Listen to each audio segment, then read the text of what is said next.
On voit déjà que ça va prendre du temps, 6 ans pour cet immeuble. Mais si on revient sur le total de ces logements, 30 000 logements en 3 ans dans 22 territoires, c'est pas une goutte d'eau, ça, par rapport aux besoins de logement? Alors pas du tout, c'est un programme qui est ambitieux, qui a permis effectivement, vous l'avez dit, on l'a annoncé hier avec le Premier ministre, de sélectionner 22 territoires engagés pour le logement. Il y avait plus de 60 candidats, donc il a fallu sélectionner.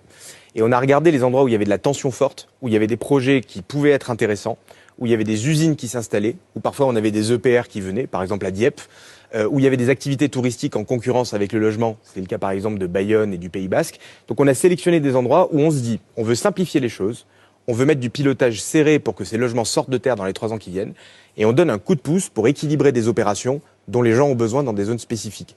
Donc c'est un programme qui va être ambitieux, qui va être rapide, et au-delà de ce programme-là, il y a plein de communes en France qui vont construire. Ce programme-là n'est pas exclusif, on ne va pas construire des logements que dans les 22 territoires désignés.